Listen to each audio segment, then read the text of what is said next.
What's going on, everybody? It's your boy Rana out of Houston, Texas. Oops, I'm sorry, guys. I'm normally alone. Today, I have my wife Kinza joining me, so we should do that again. What's going on, everybody? It's Ron and Kinza Rana out of Houston, Texas, guys. We are bringing you guys a very, very, very special podcast, and it's on the power couples of real estate. We're going to wait for a lot of the people that are coming in right now. We got viewers all over the world that are going to tune in from YouTube, Facebook. We got Instagram popping. So a lot of people are tuning in, guys. So without further ado, I'd like to welcome our pristine, established, whatever you guys want to call it, right? Our wonderful guest of the evening. We have Rick and Mackenzie Boyd out of Tennessee. Right? You guys are out of Tennessee? Kentucky.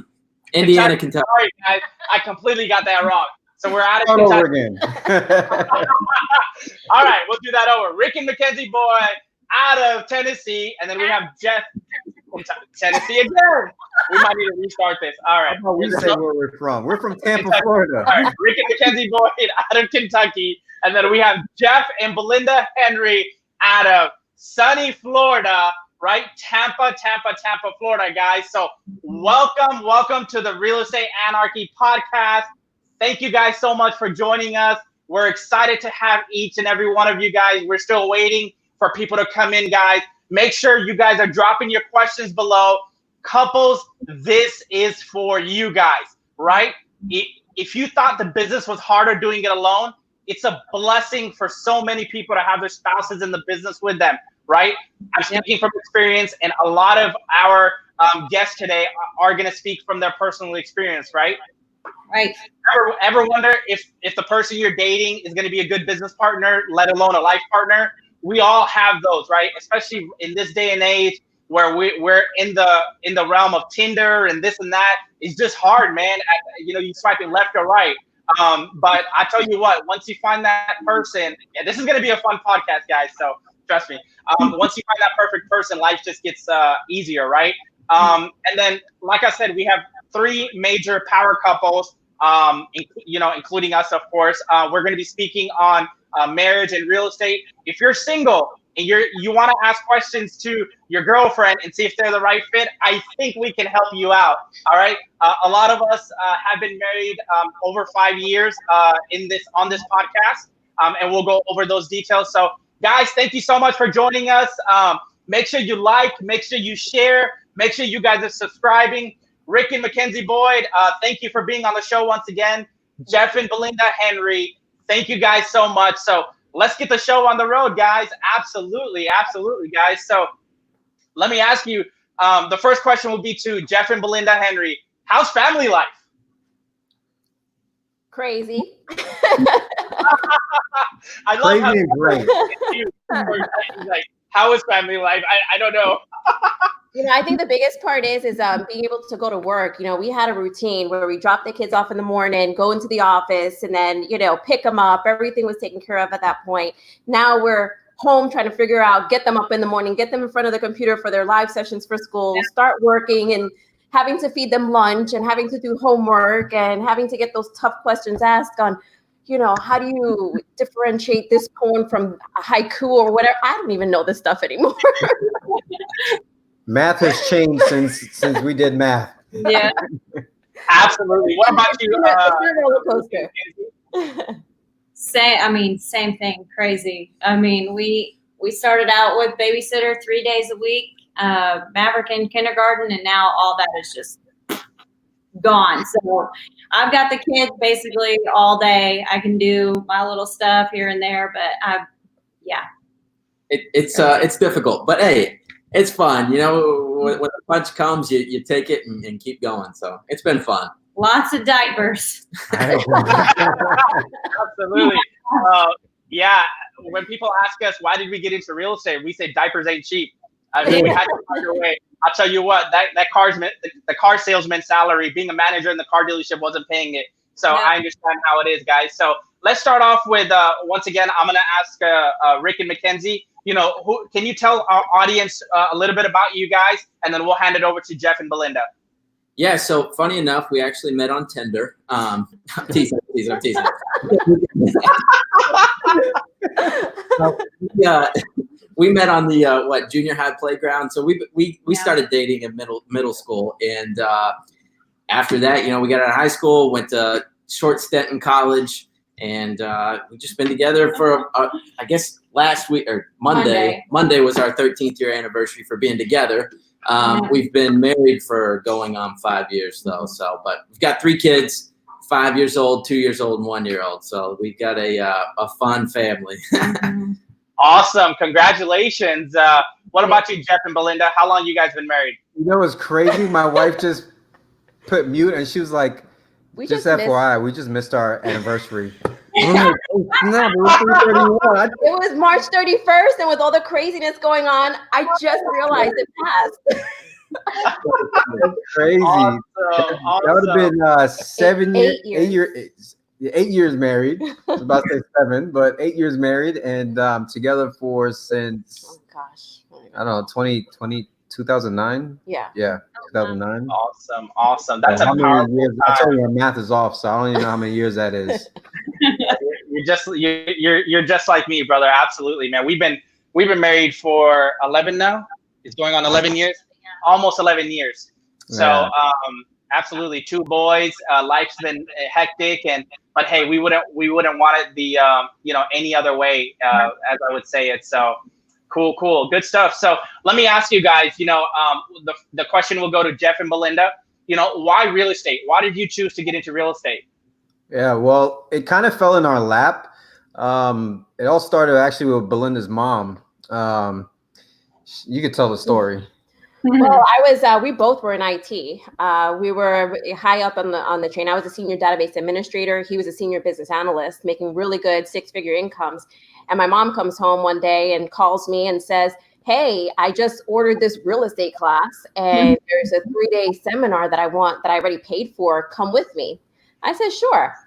I don't mind learning more about real estate. I like buying houses for myself, so why not do something than my primary residence?" And right? I watched HGTV, so I was like, maybe there's something. No. There we go. So we went to that 3-day seminar, and I learned a lot. And that's the first time I was introduced to wholesaling. And I came home and I was super excited and told Jeff about it. And he's like, "Well, let's keep doing this." So like $40,000 later, because of course those seminars, right?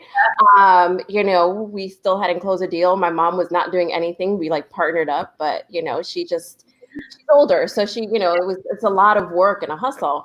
So we just took it all over and was just trying to do it on our own. And we just really just fell in love with the whole wholesale idea. Yeah, but from what we learned in the beginning was really not well taught, because it was like, hey, find a deal on the MLS and how to find realtors on MLS. I'm like, okay, so we tried that. We burned every bridge you could think of. Oh, wow. I think we did the same thing. Yeah, and then we were like, man, so this was in 2016 where we did 0 deals. We didn't make anything happen. Yeah. And then I told her, I said, you need to get your license. Hurry up and get your license so you could just be the agent. And so that's what she did. She got her license, and then things started picking up, and then we found another mentor, and our mentor taught us reverse wholesaling, and then that's when we kind of really picked up our business in 2017. So cool, awesome. And Rick and Mackenzie, what about you guys? Why real estate? So our whole goal, like I said, we've been together for a while, and when I had a sales job at the time, and I got promoted. Now, our whole plan, like ever since high school, middle school, our whole plan was like, hey, my dad's a successful entrepreneur. He lives a long way away. He lives in the Caribbean. But our whole plan was, hey, let's get a job. Let's get some understanding of how business works. And then let's go work for him. My idea was, take over his business eventually, like grow it up really big, do something successful with it, or, grow it and then go off and do my own thing. One way or the other, our whole goal has always been to just be successful and, have that financial freedom. However, when I got promoted, a little bit of pride kind of stuck with me saying, hey, I think we can do this by ourselves. Like, I think we can do something without having kind of that shadow of you got a handout, so to speak. And so right after we got married, I had seen a Cody Sperber Clever Investor Instagram post or Instagram ad with these $50,000 checks. And I'm like, let's use our wedding money to buy this course right now. Yeah. And so we did that. And, it took us, fast forward a year after that, after we bought the videos, we still hadn't closed the deal. So I guess 3 months after we bought the videos, we got a mentor. And from there, we, an additional 7 months, we finally closed our first deal. But man, there was a lot of marketing mishaps and goodness. It's not identical to us. I agree. So when we first started, we started off in a 1-bedroom apartment with literally no furniture. Like, this is kind of what we're gonna want to do. And I remember we had this little box like to put the laptop on, and I'm sitting there writing notes, and I'm doing this $300 program that I bought, and I'm like, I don't know if this is gonna work or not, but I'm gonna make it work. Like, I want to get out. My back was against the wall. To speak, and I wanted something different. I wanted a different lifestyle, and that brings me to the point of a lifestyle, right? Because a lot of us go through the struggle, so our children can leave back a legacy for our children, right? And again, we don't want to raise entitled brats, but at the same time, we want to teach them the value of a dollar. Especially doing this business, it's easy because wholesaling is so cash intensive. Right? It's so much money coming in and out, in and out, in and out. I mean, Uncle Sam at the end of the year is looking for his cut. You're like, I spent it. Oh shit! I ain't got it. I bought an H1. It's right here, right? So, but that's that, and but this is all about leaving that legacy for your family. And correct me if I'm wrong, guys. This is going to be an open forum, and like I said, I wanted to bring on real couples who are doing the business.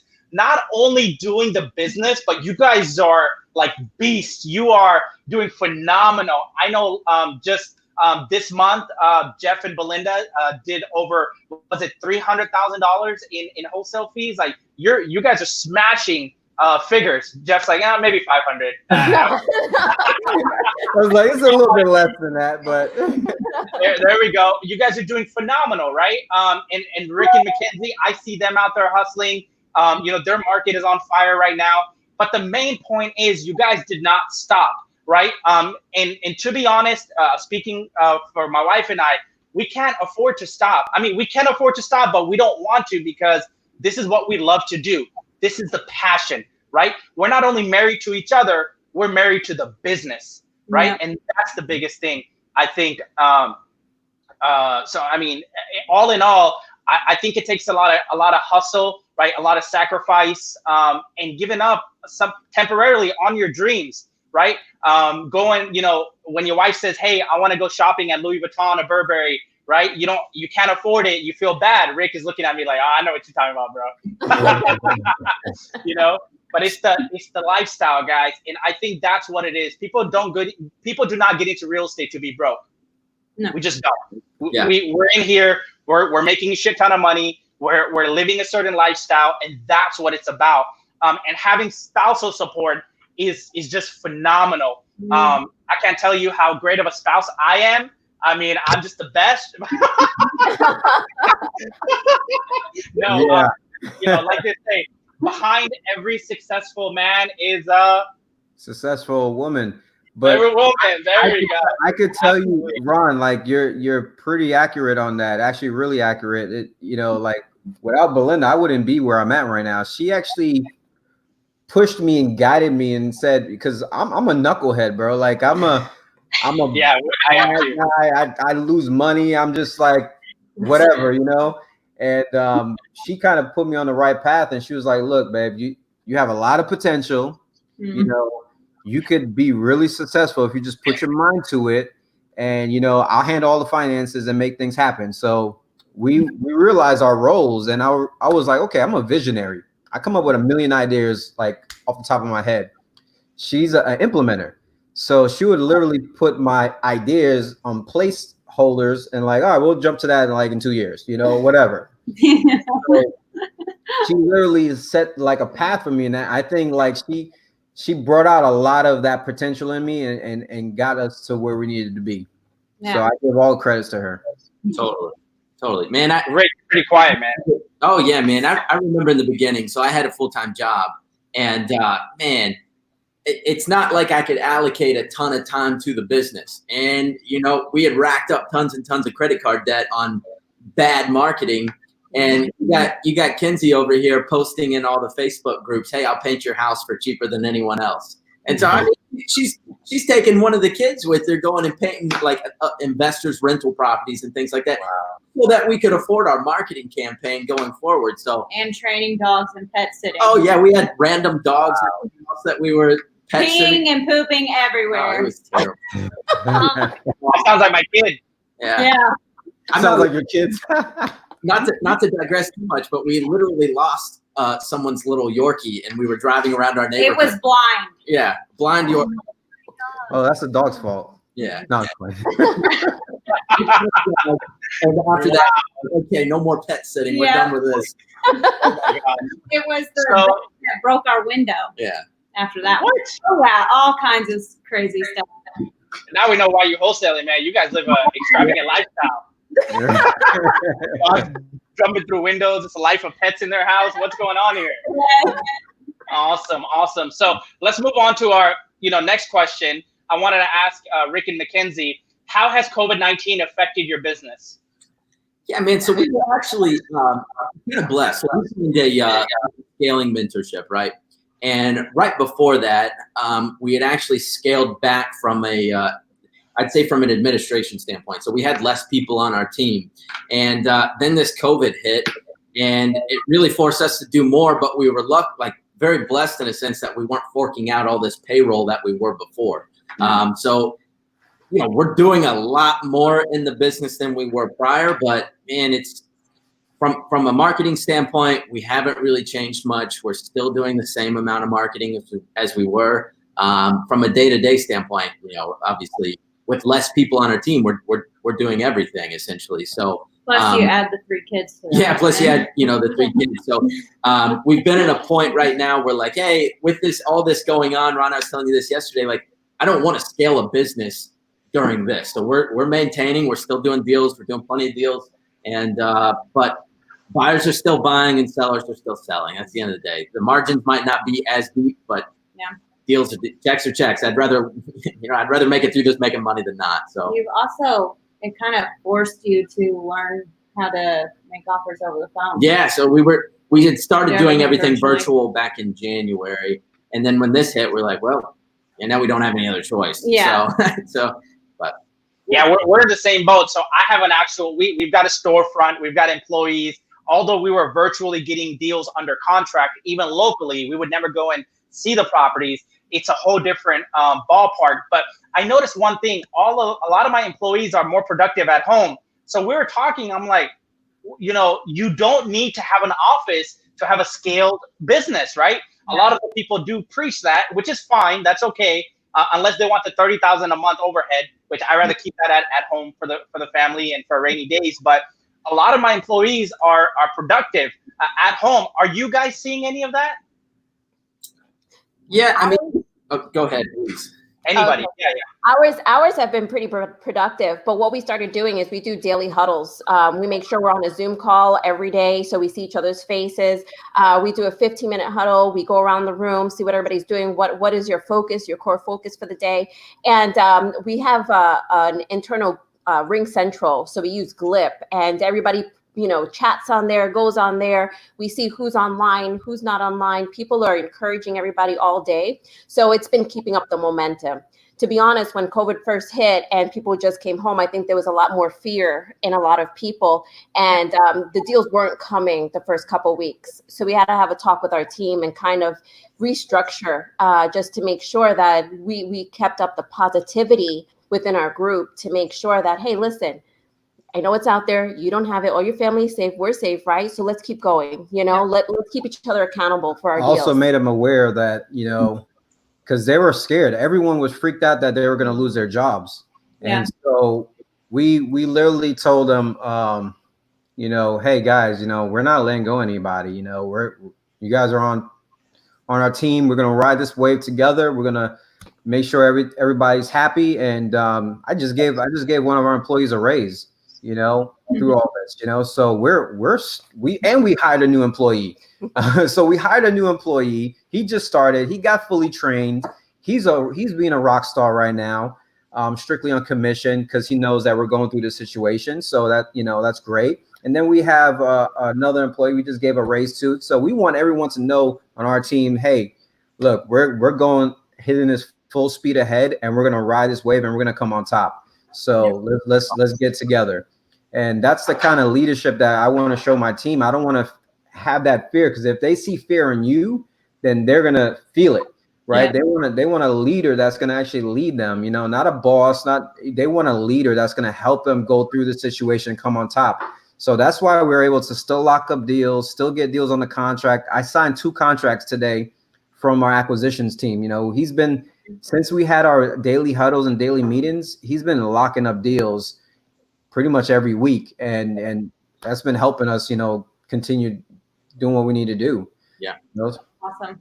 That is awesome. That's phenomenal. That's great to hear that you guys are truly taking care of your employees. And a lot of people can take a page out of that book, out of your book, because right now people are downsizing, right? They don't understand, like, the VAs. Like, we have 7 VAs in the Philippines, right? And I hate to say it, but a lot of the people that I'm talking to in this business are downsizing, right? You need to be upsizing right now, to be honest. There's too much fear being sold right now, right?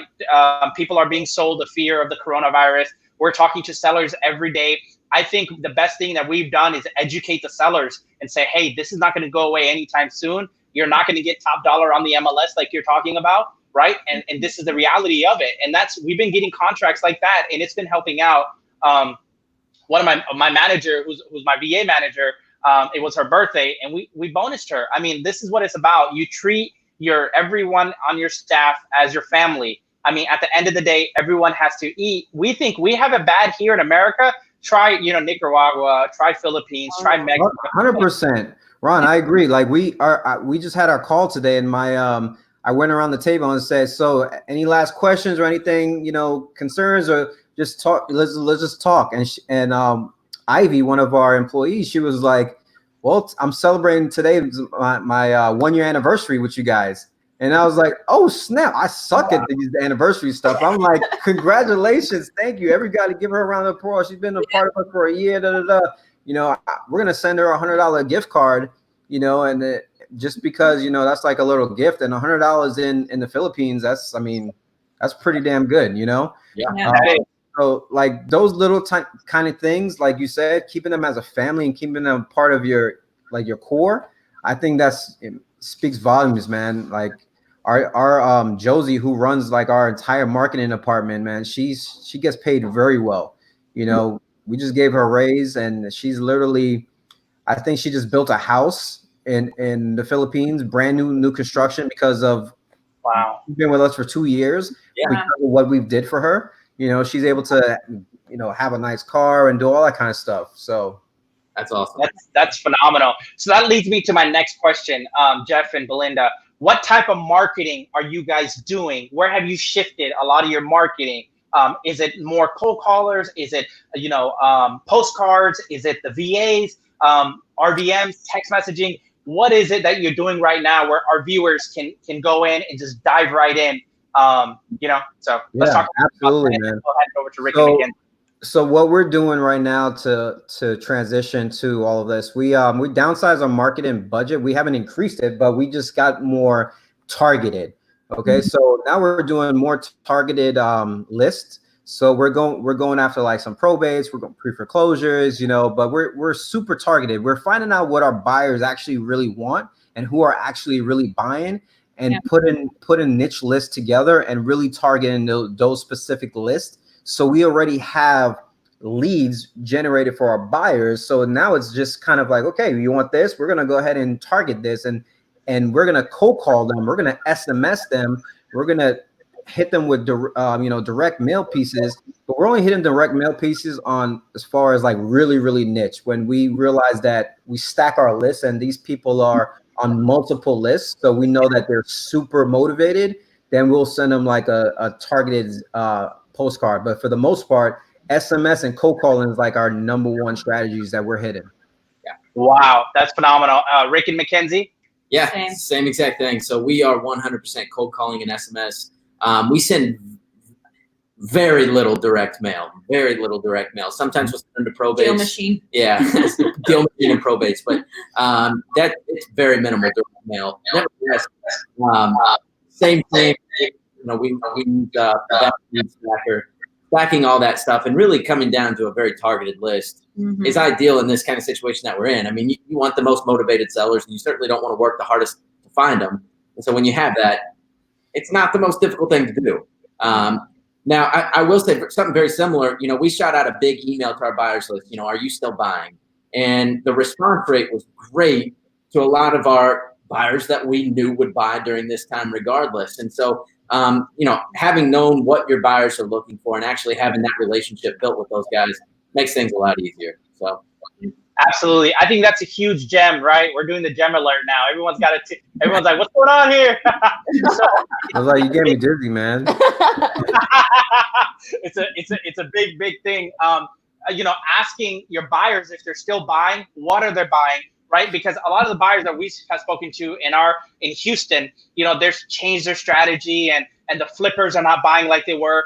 I think a lot of us, we've moved truly to the real cash buyers, like the actual liquid cash buyers, as opposed to, hey, I'm a cash buyer. Next thing you know, he's getting hard money lending, and we run into those guys all the time. And then I tell them, no, do you have actual money in the bank? Like, are we ready to fund tomorrow? And he's like, yes, I am. And I'm not ashamed to ask this question, because right now we can't afford. Last month we had 8 deals fall through. 8 deals over $100,000 in assignment fees.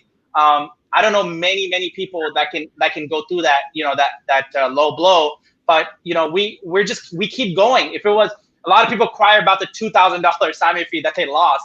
When you start losing 6 figures and you keep going, man, you're a different type of hustler, man. At the end of the day, you guys, bro, facts. We went through the same thing, and someone was telling me, man, I lost $5,000. I said, bro, we just lost 7 deals.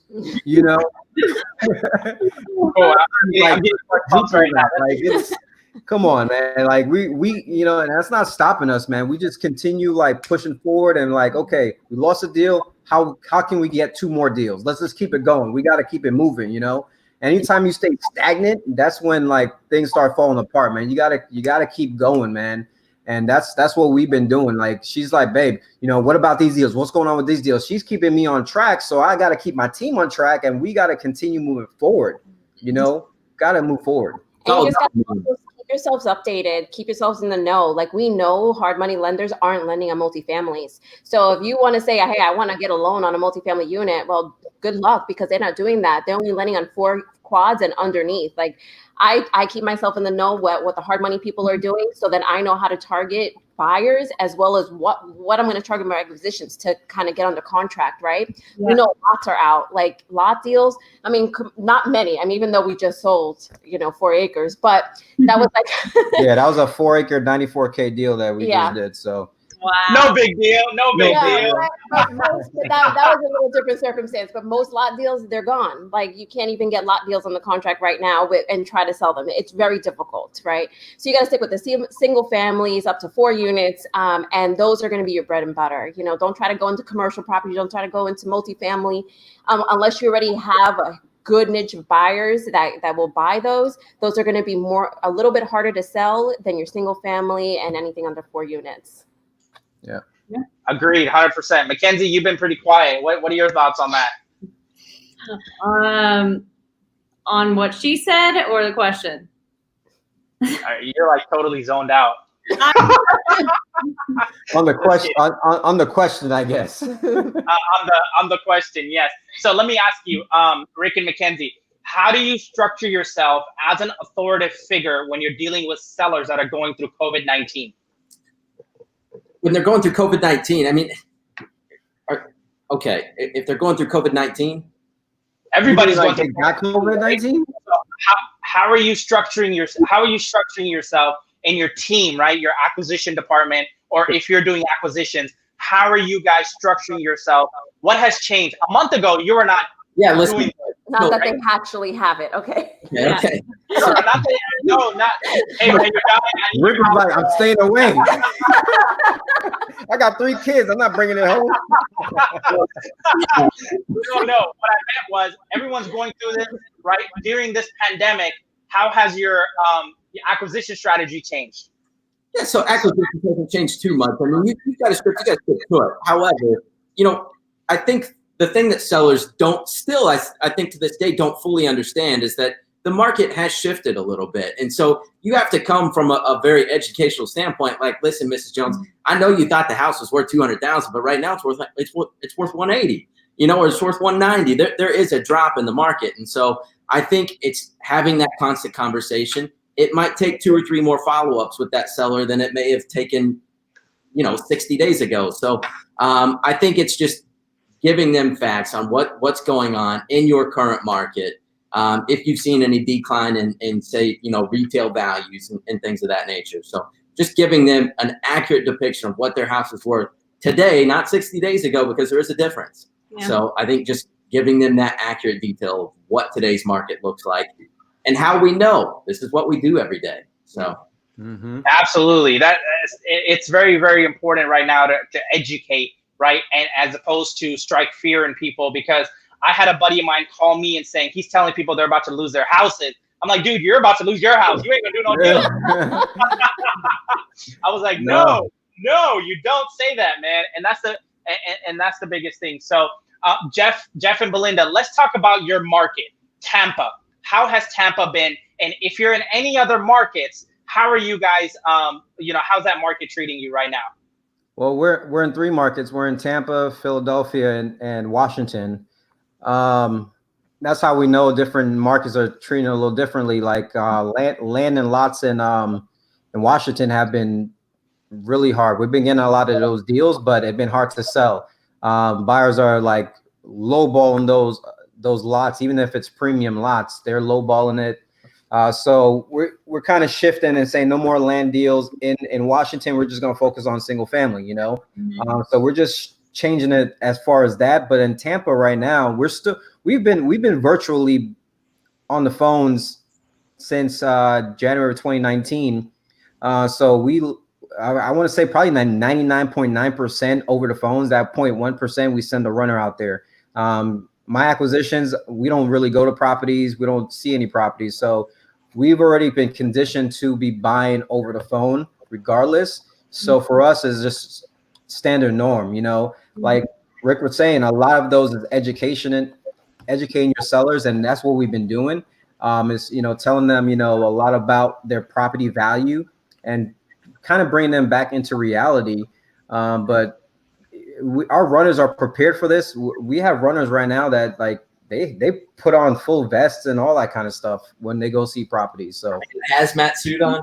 Yeah, they wear the gloves, the mask, and everything. Like, they're doing it, and we make sure that they do that. I also want to talk about what Rick said. Follow up is key, because what we're seeing right now too is, even though we are getting deals under contract, what happens is that we have people that think their house is worth a lot more than what it really is worth. So what we're having is a gap in the market, and it's what buyers are willing to buy for and what sellers are willing to sell for. So you're going to have a lot of that. But if you keep following up with your sellers, it's going to hit reality, especially when the economy opens back up. And if they're already starting foreclosure proceedings and they realize, oh my gosh, now I know a whole lot more money to, the bank, they're going to come to reality and come down on those prices. And because you built that relationship and you started following up, you're going to be the one to get that deal, and you're going to get it at the price that your buyers are going to buy for. So 100%, I agree, Rick. I mean, that was like, you hit it on the notch right there. Like, follow up is definitely key. Bill, like, we built into our Podio, our drip sequences. So our sellers, if they're kind of wary, we put them on a drip sequence, and we will just name it. Okay, seller is, skeptical or whatever. We'll put them on a skeptical drip where they're getting text message, they're getting email, and they're getting like, different stuff based on their emotions, so that it's already going out to them for a standard of period of like 14, 15, 21 days. So it might take you longer to get that deal, but you got to make sure that you guys have a strong follow-up system built into your acquisitions, because I think that's going to be, it's going to separate the good wholesalers from the bad wholesalers. And it's going to be a big separator. Yeah. Another thing that we're doing too is that a lot of people don't want people in their houses right now. So if we get a deal under contract over the phone, which we do like all the time, what we do is we say, okay, Mr. Seller, that's fine if you don't want anybody over, but how about I give you a gift card and I'll give you a list of the pictures I need with a video tour. You can go and video tour your house for me. I'm going to give you a link to upload it, and I'll give you a gift card of $50 to your choosing, and you send me the pictures and the video. How does that sound to you? And a lot of people are gravitating towards that as well. Yeah, we've given out a lot of gift cards already, and that's been huge. No, that's a great idea. That's awesome. I think something else that in regards to that, I think a lot of times, maybe 60 days ago, or back pre-COVID, I'll say, you stick to your number, but when they're just not budging, you eventually raise up and you start cutting into your assignment fee. And I think now is the time where do not do that. Stick to your number. 30 days from now, 60 days from now, they're going to come. If they've got the right quality, motivating factors or price, whatever the case is, if they're your ideal wholesale customer, stick to your numbers. They will come down. The last thing you want to do is have to come up on price right now and you're not making anything. So stick to your numbers, it'll pay off. Another good book is Never Split the Difference, which is very similar to that. So stick to your guns. Absolutely. And that's the biggest thing. That's the biggest thing, especially in this market right now, because sellers have this notion that we're desperate to buy their houses. Right. And we need their houses, and we tell them, and I tell my acquisitions, listen, don't worry about paying your bill. I want you to worry about like what's going to happen. How are you going to do this deal? Right. Because if you have the end in mind, right, you think about, okay, here's what I'm going to make on this deal, because that's the problem we have with acquisition people, right? Oh, how much money am I going to make? The seller doesn't want to come down. Should I negotiate? Right. In the car business, we used to go back and forth to the manager, right? Every time I had the guys come back to me and they would be like, oh, boss, they need a bid at $199 a month at 60 months. I'm like, dude, they're a 300 credit score. They're at $750 a month. What are you talking about? Right? You go and work the seller, and Warren Buffett said it best, be fearful when others are greedy and greedy when others are fearful. I mean, it is what it is. You mentioned a great book also, and we're going to get to the books in a little bit. So Rick and Mackenzie, tell us what market you're in, and are you in any other additional markets, including your hometown? Yeah, so we're in Lexington, Kentucky. That's where we lived for the last 4 or 5 years, and that's where we started our business. We started it, yeah. We're in Louisville, Kentucky as well, and then we recently started doing some deals in southern Indiana, which is where we're originally from, kind of where we were raised. So we're doing some deals in Louisville, southern Indiana, and then Lexington, Kentucky. So awesome. And how has your market been treating you in Kentucky?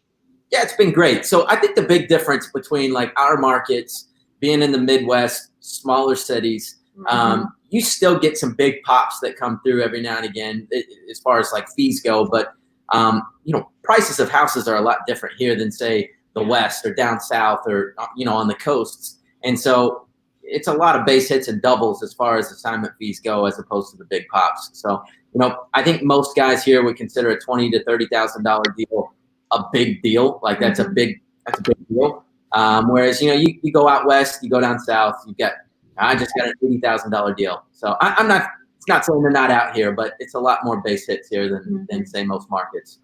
So Absolutely. Now let's get to the nitty and gritty. What's, the more we feed our mind, the more our bank account grows, right? So Yeah. Rick and Mackenzie, I know you guys are big on books. What are your top 3 books as a married couple, or real estate investing?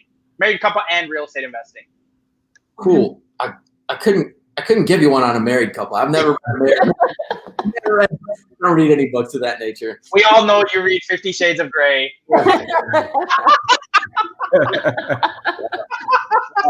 On the nightstand over there. We get it. Not to say anything about that. I don't know why you got so many kids, man. Calm down, bro. All right. Real estate wise, what kind of books do you like? So you got, I mean, it's so cliche. If anyone's listened to a real estate podcast, Rich Dad, Poor Dad. I mean, that gets your start. You know, if you read that book, you're hooked. I think the other 2 would have to be Traction. I was going to say Traction. E-Myth is really, really good. And then I'd be remiss if I didn't say the Bible. I mean, there's just the principles in there. Just can't go without saying that. So God, family, and business go all together, man. I agree with you 100%. I like to add to, I think you said, I don't know if you mentioned Rocket Fuel. Rocket Fuel is a very good book. Okay. So, I haven't read that one yet, but Traction and E-Myth were very similar. One was kind of lower level, and then Traction was a little bit more in-depth. Yeah. This is the 2.0 of Traction. So it's the next level to Traction, Rocket Fuel. And then, so Belinda, what do you guys like? Well, I have my little book here, Miracle Morning. I think this right here got us our mind and body right for our business. Since we started reading that, like we saw immediately growth in our business just by meditating, keeping your body clean, fasting, really taking the full brunt of Miracle Morning. Belinda has went through Traction, so I think that was another one. But another book was Pitch Anything. Pitch Anything is a good one. But the one that we're doing with our funnels of money and all that kind of stuff. Oh, Profit First. Profit First. Yeah. So Profit First. We live by Profit First. Yeah, there you go. That one. Awesome. Good stuff, man. Good stuff. So I got a book that is not necessarily real estate related, but it is so entrepreneurial related. And if you own a business, you have to read it. If you have a team, you have to read it. And that's The Dichotomy of Leadership by Jocko Willink. Oh, yeah, insane. Absolutely incredible book. So awesome. I love it.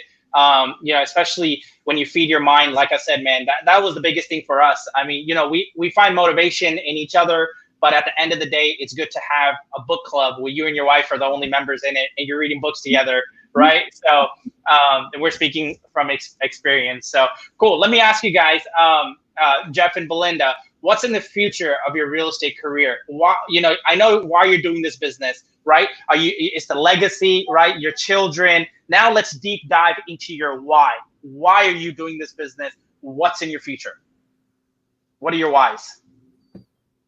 Of course, it's like you said, it's definitely my kids. The other thing that I love, and then I realized for myself, I love helping people. And I know that might sound like stupid or silly, but I get a kick and I love being able to go home at night and sleep well, knowing that I'm helping people every day, either get out of a bad situation and also helping a community grow in the renovations and the rentals that we're giving back to the community.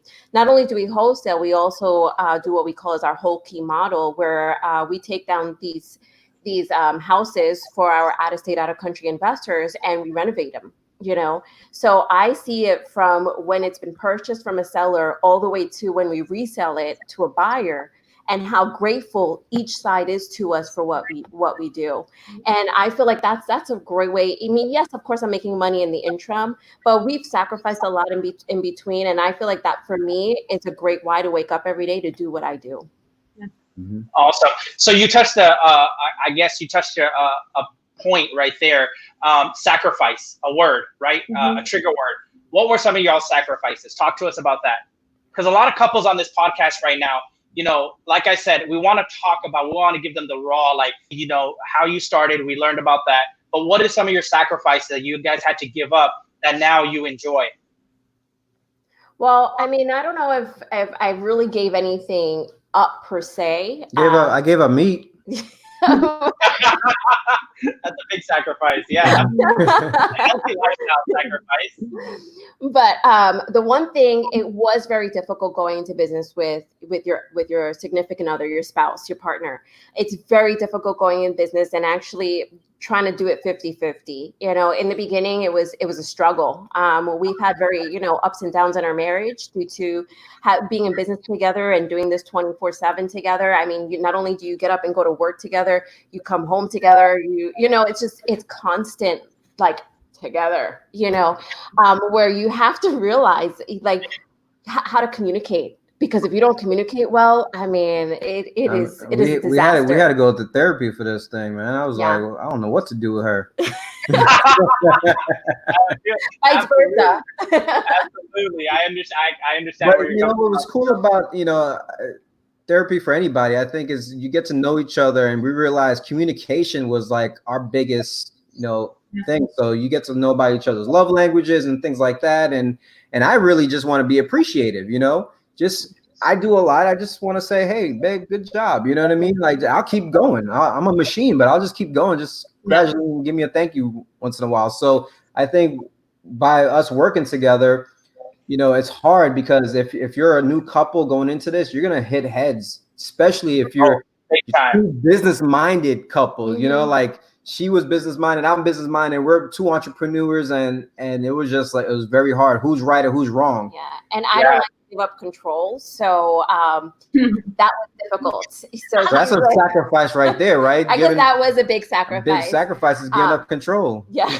Absolutely. Absolutely. I had to actually trust him on a whole different level, trust him to do the things that, I feel like I had to do myself, trust him to do the jobs that Rick and Mackenzie, that's us too.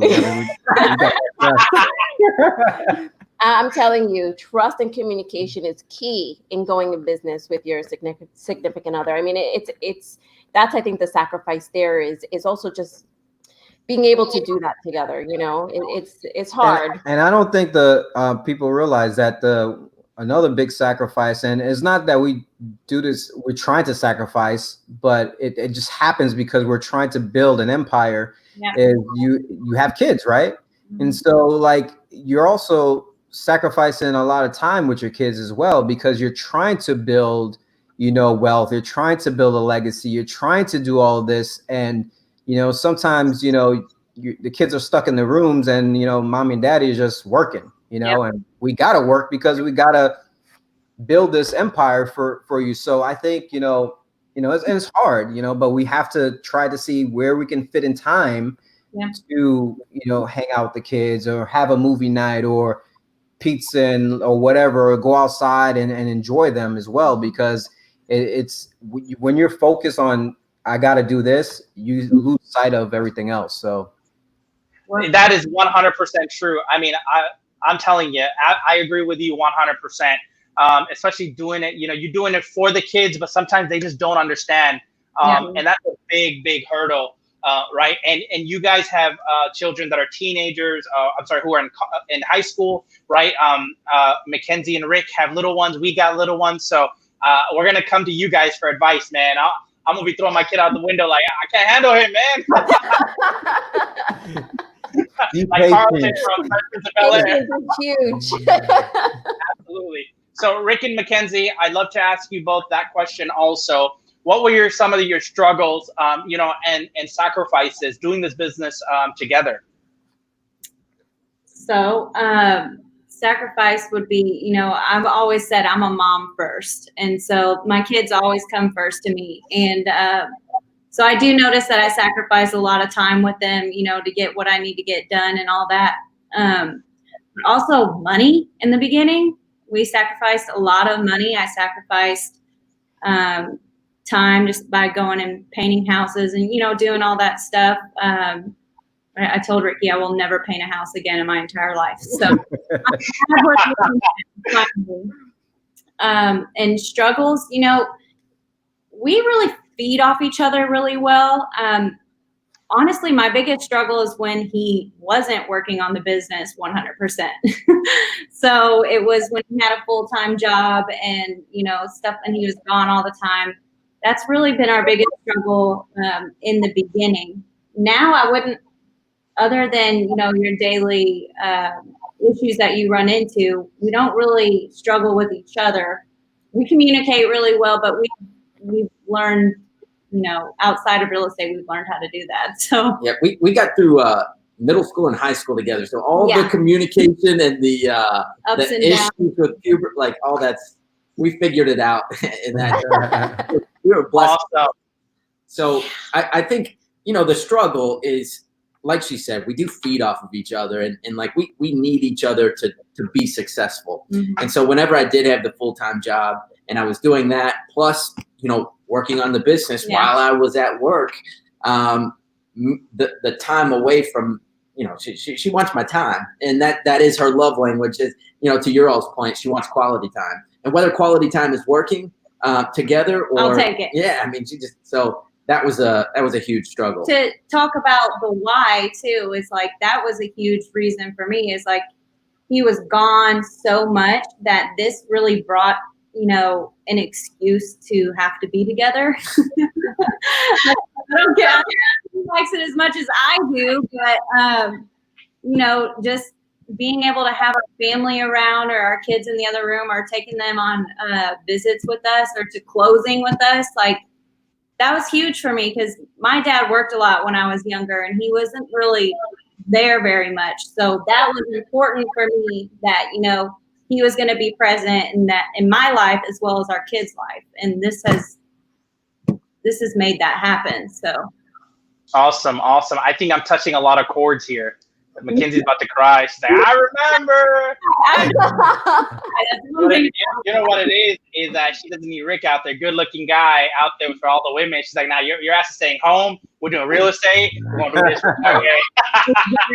You know, guys like me and Jeff, we're not as good-looking, so sorry. Whoa. Let's back that up. I was good-looking before I got all this, and she's okay with this because she knows. Okay. That's it. She's like, you don't need to get back slim and sexy no more. Absolutely, guys. So let me ask you guys, Jeff and Belinda. You know, as a couple, how has this business made you stronger? Oh, many ways, man. Well, it brought us together and doing something that we can call ours, you know, instead of like, this is mine, you know, we're doing this together. You know, we're literally building an empire together, you know, and that's what I think, you know, where our strengths are right now. And also, like, another part is, like, I come up with so many ideas, and she's like, man, babe, that's a really good idea. And she listens to me, and she puts my ideas into these like little playbooks, and be like, yeah, that's really good for, you know, next year, you know. And I think like all that helps us out, and it just made us stronger as, you know, communicating better. That made us stronger as being a power couple of like, hey, we can go, you know, have podcasts on like this and actually speak with each other and feel like we know what we're doing. You know, our kids look up to us. You know, they love hearing us talk about real estate, you know, but also they don't like it as well too. So it's kind of like win-win. But totally. I don't know. What do you think? I feel like we became closer, and we're each other's best friends. You know, the only way you can do this is by not just being, you know, their spouse, but being their best friend. And I mean, the first person, anything happens, if Jeff is out there, the first person I want to call is him. You know, it's just, he is my best friend. And I feel like that has made us stronger in this connection and doing the business together. Totally. Awesome. Rick and Mackenzie, what do you guys say about, what are your thoughts on that question?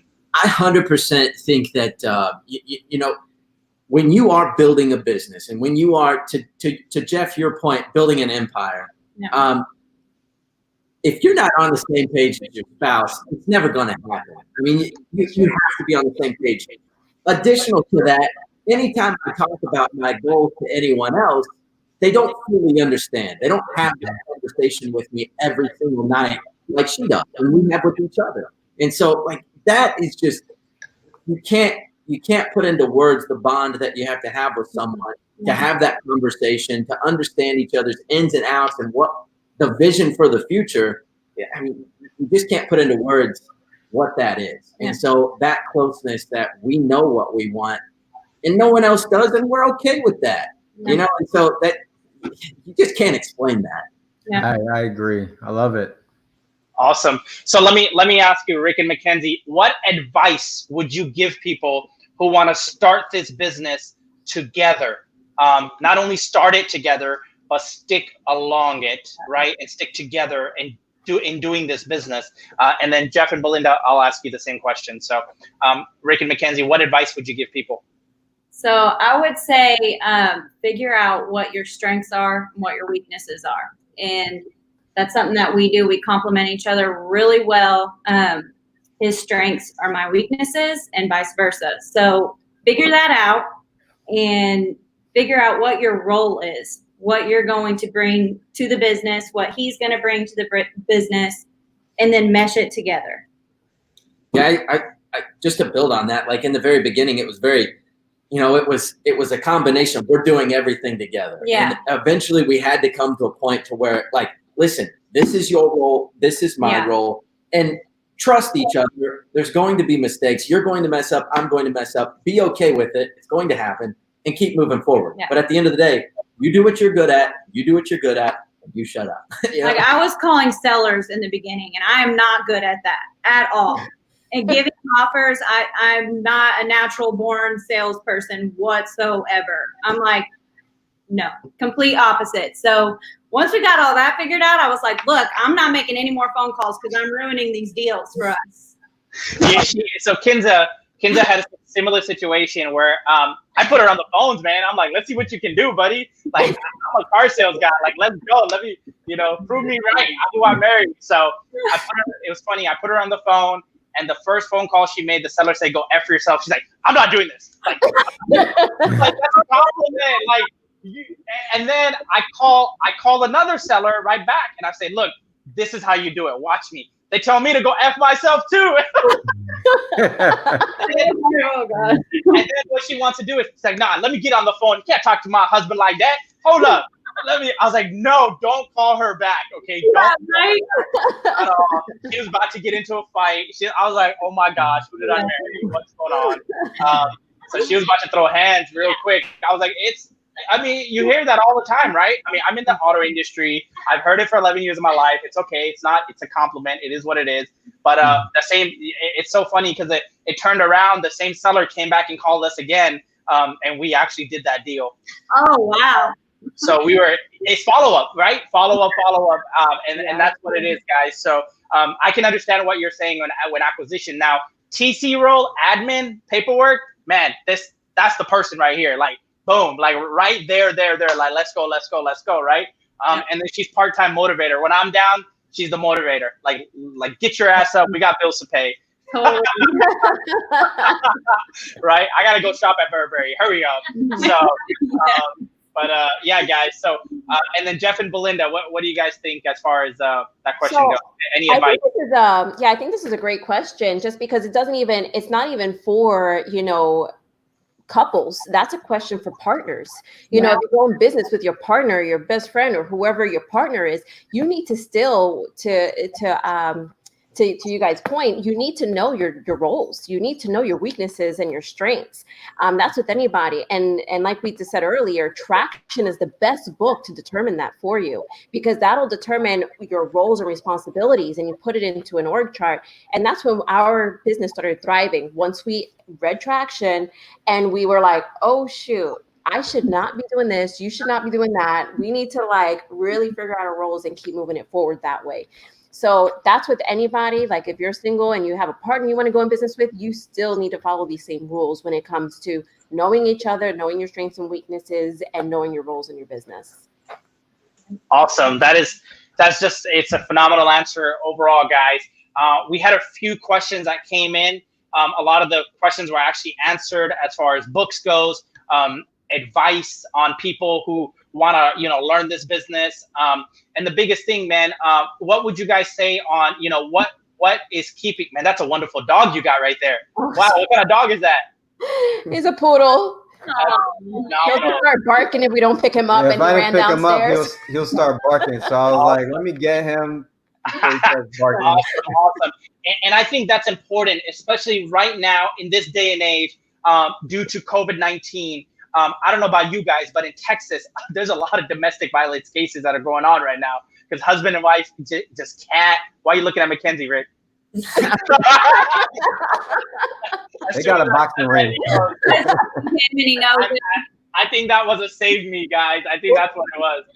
So, but no. 3 times. Especially right now, where people just, unfortunately, it's just a part of the system, and people are, getting into fights, and let alone partners are squabbling and all that stuff. So it's amazing to see other power couples, on the real estate platform. Really, it's an honor to be a lot of your guys' journey, because I've seen Rick and Mackenzie's journey from 2 years ago, a little over 2.5 years ago when I met them. And then Jeff and Belinda's, I met you guys a year ago, and just phenomenal how, you guys have grown. So any last piece of advice, it's going to be, now it's just an open forum. Any last piece of advice that you would like to give people, any closing statements, any motivational statements, anything you guys want to talk about, the floor is yours. Yeah, just one, I would say eliminate the fear, hit this pandemic head on, continue, if you guys have a lot more free time right now, I would say, do another passion that maybe that's something that you never thought of. This will be a good time to learn something else too. There's a lot of people that got a lot of free time right now. They're sitting at home and they're maybe turning on Netflix and watching all these episodes coming on, maybe turn them off and do something different. That's why we started a technology company that I've been wanting to start. And I use this time to actually focus on that. Yeah. I employed my team to say, hey, I'm going to give you guys all the tools, everything you need. I'm going to be here, but let's rock and roll on the wholesale side. But I'm going to also build this other company and make that thrive. So in this pandemic, we have other things going on, so I think, I would suggest you doing that, and be more targeted on your marketing, like what we're doing is super targeted in marketing, and find out what your buyers want and find out what your buyers need and reaching out to them and do little things. Like I have my dispo guy, he came up with a creative idea of shooting videos for every deal that he's sending out. He literally makes a video of himself with a sign saying hot deal alert. Guys, hot deal. Let me tell you all about this hot deal that we got. It's a 3-2-bedroom bathroom house, in a nice neighborhood. He tells them about it visually and then gives them all the detail. That right there has been huge. And we're getting a lot of positive responses just by having your team think of creative ways on how they can, expand our side of business, because we don't say, hey, guys, this is Belinda and Jeff, or Jeff and Belinda show. We all are a team. Let's grow this bad boy together and let's all thrive. I want my acquisition guy driving a Mercedes or a Lambo. I want him driving that, Yeah. So we want to get them to where they're able to do that. And so we put a lot of trust in them as well. That's a real trait of a servant leader, I think. Yeah. And that's phenomenal. Being a servant leader and being just ahead of that pack and leading by example, because a lot of people get into the chest pumping thing. When you're a business owner, you think it's my business, right? And a lot of the issues that we have, or even I run into in our business, is that people think like this is Rana's company. I tell my guys like, nah, man, this is, if you treat it like a business, it'll pay you like a business at the end of the day. Mm-hmm. And that's that, right? The good news is you as an acquisition person don't worry about payroll. You don't worry about overhead. You don't worry about electricity. I'm paying for all of that. You run your own business out of here. And mm-hmm. That's the biggest thing. When you put people in those positions, they naturally incline to become that leader. And I noticed that I did it to one person, and he is now he's one of my senior acquisition guys. So, we do it with people to develop them as strong leaders, because eventually we are going to want to delegate our tasks, right? Yeah.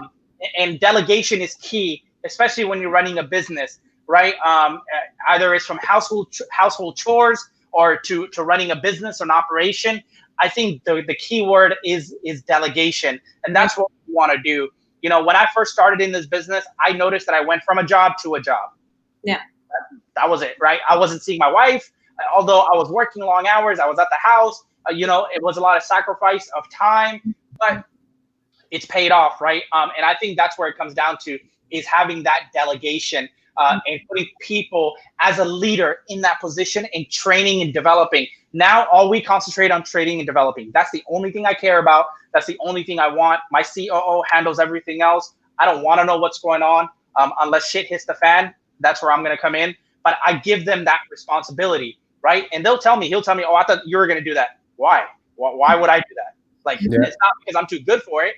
I'm giving you the responsibility to do that. And I expect you to, handle it. And that's that, right? Everything from somebody's got, issues at the office, to a buyer has issues with a deal, to a seller has issues. I don't want to deal with it. And listen, I didn't build this business to get a job. At the end of the day, I didn't want to go from a job to a job. I'm sure as hell not babysitting grown-ass people. You guys can take care of yourself. Go do your thing. And that's that, right? So One more point, Ron, I will cut you off. Before my wife slaps me and forgets, she wanted to say something. So yeah, go ahead. No, the only thing I want to say, I don't know what type of people are listening, but I know a lot of people have lost their jobs and may say, hey, I don't have any money. I want to be in real estate and I don't know where to even start or begin. Well, guess what? Social media is key.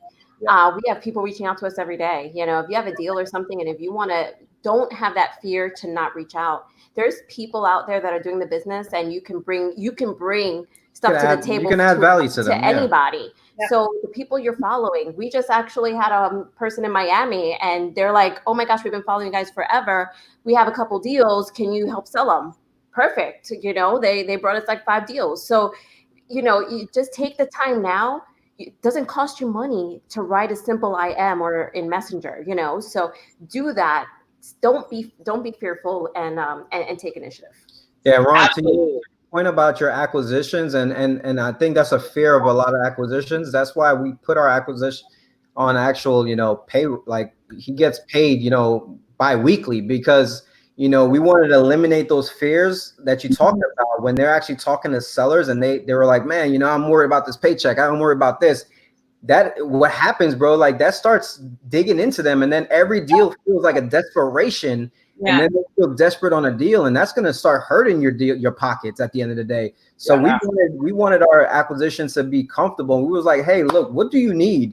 And he told us what he needed. We gave him what he needed, and we went from there, and that was it. So I'm happy to say we're about to pay him like, a $7,000 check this week, Wow. That's better than the stimulus check, man. That's awesome. Yeah. That's better than the $1,200 stimulus check. Hold up. Let me go. All right. So, Rick and Mackenzie, do you guys, and this brings me to my next point, right? I know you guys are doing a lot of stuff in your market, helping new wholesalers, right? Which is phenomenal. The abundance mentality, right? Jeff and Belinda are doing it in their market. How can wholesalers, in your market get in contact with you to possibly JV, move their deals, pick your brain a little bit? Because there's going to be some people after the podcast who are going to be private messaging you guys. I know now, because my previous my previous guests have told me that has happened. And that's what I want to bring to you guys to the table. And this is what it's about. How can other people reach out to you guys and do deals with you in your market? Yeah. Facebook or Instagram. Yeah. Reach out on Facebook or Instagram. I helped a ton of new wholesalers, specifically in Lexington, but some in Southern Indiana, or a couple in Southern Indiana. The one thing I noticed, though, guys, is you got to be consistent. So Jeff, both of you all got really granular. I'm going to be super surface level here, but the thing is you have to be consistent. And then once you build that consistency where you're doing something every single day, whether it's something small or something big, doing something every single day, and it will build momentum. And if you ride that momentum and keep your foot on the pedal, you're going to find deals. You're going to sell deals. You're going to make money. Your life will change. But if you don't stay consistent, if you don't build that momentum and keep your foot on the pedal, nothing's ever going to happen. And you're going to consistently, 5 years down the road, still be asking the same people that are making money, man, how are you doing that? So reach out to the correct people. Just as you all said, reach out to the correct people. Have the right people in your corner. Ask the right questions. And take action. Biggest word is take action. I know out here in Houston, we've developed a extremely awesome reputation in helping wholesalers out, to where, you know, we're very act heavy, but we've also mastered the niche of dispositions, right? That leads me to dispomydeal.com. Wholesalers, if you're out in Houston, send us your deals. This is straight up, everybody makes money. This is how you guys are going to learn, right? Of course, a lot of wholesalers bring us their deals. So I would encourage you guys, if you're in and around the MSA of Houston, on the outskirts, it does not matter. Or if you're in Texas, send us your deals. Go to dispomydeal.com. I mean, it's funny, in our commercial, I say, if you got an ex-girlfriend, we can dispo her too. So absolutely, guys. And that's what it's about. This is a huge thing, right? Because a man alone thinks about himself, but a man with a family thinks about everybody else, right? And that's pretty good. I'm a philosopher. That was pretty awesome. That's a good fortune cookie right there, bro. That's a huge. I'm gonna give myself a gem alert. There we go. I'll be giving it to you. Awesome. All right. So Kinza finally wanted to say something, so I'm gonna hand it over to her. Okay, I think the most important thing is that to even be in this and start any of this is to be with a good mindset. You know, as a couple, to be on the same page, you know, discuss your ideas, try to be on the same page, even if that one person is here and you're there. It's not, you know, so having a good mindset can take this business. But if you're beginning with a bad mindset, or you're not a positive person, it's not going to work. So mindset is the main key. Correct. Absolutely. Good stuff. So, and then let's get on. We're gonna end the podcast really soon, guys. But I want to talk about your successes now. What is something that you guys did for yourself, for your family, that you didn't have before the business? So, Jeff and Belinda, what did you guys do? Did you take a trip somewhere? Did you buy something? Did you reward yourself or your family? Well, you know, after you did the business, you started. She got a new car, right? Yeah. Oh. No, but so the real thing is, it's not even about that. But you can flex. No, it's okay. It's family. People want to hear this, guys. And Rick and Mackenzie, I'm coming to you guys. Don't worry. This is why people want to get into this business. So the biggest, let's do it. What is it? The biggest thing for us is every year we've met so many real estate investors in this business. Every year we have a family real estate mastermind, and we go to different places. We've already been to Bimini, Bahamas with our children and other investors and their children. Last year we went to Jamaica. Yep. This year we're supposed to go to Mexico, but I'm not sure with everything that's going on if that's going to happen. But that's what we do, and it's great because the kids are involved. We go into an all-inclusive resort with them, with other investors, and with their children, and we spend 4 days of just having so much fun with families. Next one again? The next one? Oh yeah. We'll let you know. We'll let you know. Sure. We'll let you know. Yes. Because it is a charity too. So the great thing is we put money into a charity for this, and then we do one day where we mastermind and all the kids play together, and some of us will stay behind with the children, or some of the other parents will stay behind with the kids, while the other ones that are really in the business will mastermind for one day. And then we do dinners together and like entertainment together. And our kids, like my daughter, one of her good friends lives in Arizona. You know, they do gymnastics together. And last year we went to Jamaica, and her and this other little girl put on a whole gymnastics routine in front of everybody that was in the resort. They had a whole talent show type deal. Cool. So if I wasn't in real estate, I would have never met these people. We would have never done these holiday masterminds, and my kids would have never been so involved. The year before in Bimini, Bahamas, my oldest flew a plane. He flew the plane that brought us back to the States. Yeah, it was like a private plane. He sat in the cockpit, and he was actually with the headphones and everything. Plane, yeah. No way. That's awesome. So these are experiences they'll never forget, and without real estate, they would have never happened. Yeah, I agree. I honestly think, Ron, like, you know, that's worth more than, you know, any materialistic things. Is those keepsake memories are. She was just looking at some videos from it yesterday. Oh, so and I funny. said, send me those videos. Literally, I was dancing like Michael Jackson. They had a Michael Jackson contest, and all the guys were dancing like Michael Jackson. It was hilarious. So I'm like, send that to me. I'm gonna send it to someone and make it a cool video. But like, it was pretty cool. It was a bunch of investors and having a good time, and the kids remembered it, we remembered it, and they ask us every year, when's the next one? Yeah. Yeah, that's awesome. We do a lot of cruising, so we go to Royal Caribbean. We've been to Beaumont, Jamaica. We've been to the Bahamas. We've been to Grand Cayman Islands. This year, for New Year's, we went to Universal Studios and Legoland, California. We spent a week there. The year before, we went to Colorado, and my son wanted to learn how to ski, so I had to take him to the mountain to learn how to ski. He wanted to learn how to swim. I took him to the Bahamas. So you're right. This is an experience, guys. Absolutely. Rick and Mackenzie, what did you guys do? Well, I know her favorite thing. So when we moved into Lexington, we bought a fixer-upper, okay? And I mean, we were like scraping dirt off the floor kind of fixer-upper. So one thing we were able to do was move back home, but buy a beautiful house, which for the past 4.5 years have been just wanting so badly, just something, you know, big that would fit our growing family, but also that was already finished and didn't need any more work done whatsoever. So we lived in that house for 4 years, and still, when we were ready to sell it, she had her eyes on a house back home, and we threw our house out to our buyers list and sold it through our buyers list because it still needed work. Yeah. It was, yeah. Awesome. Yeah. We sold it to one of our cash buyers, so. Yeah. Oh, funny.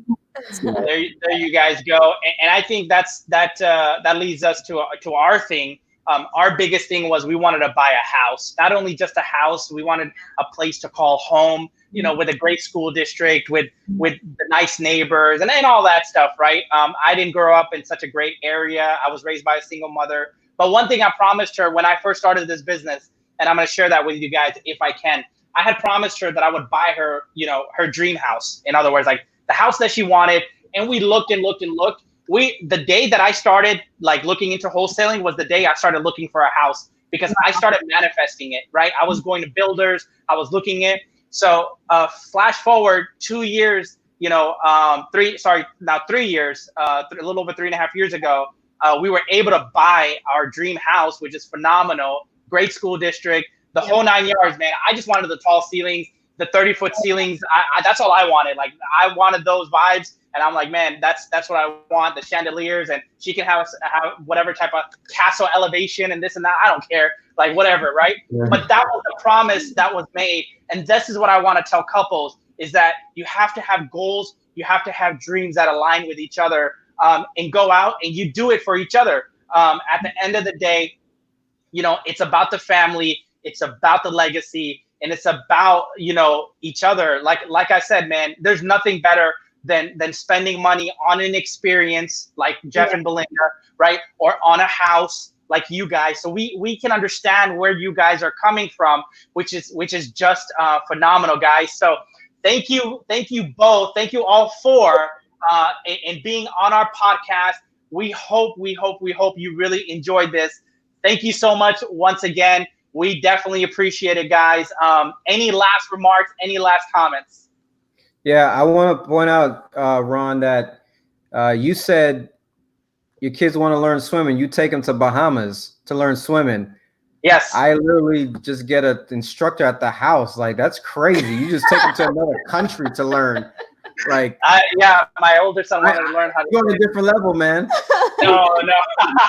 I do want to know where you guys are doing your retreat. We'd love to join too, guys. Rick, I mean, we're gonna we'll connect you with the investor that does it. Yeah, they're his name is Alex Pardo. So he's an investor, and he pretty much their group does it all the time. So we'll connect you guys for sure. Absolutely, guys. Absolutely. Good stuff. Well, if we don't, we're gonna buy those big old, you know, Louis Vuitton luggages where I can fit and Kinza can fit in those luggages. Just take us with you. Don't say nothing. I got you, brother. Awesome, guys. Well, guys, thank you so much for being on the Real Estate Anarchy podcast, the power couples of real estate. Everyone who tuned in, the questions that you guys asked, thank you so much. Wayne says there were great nuggets on the podcast. Awesome. Evelyn says incredible. Awesome. Robert, He loved the book recommendation.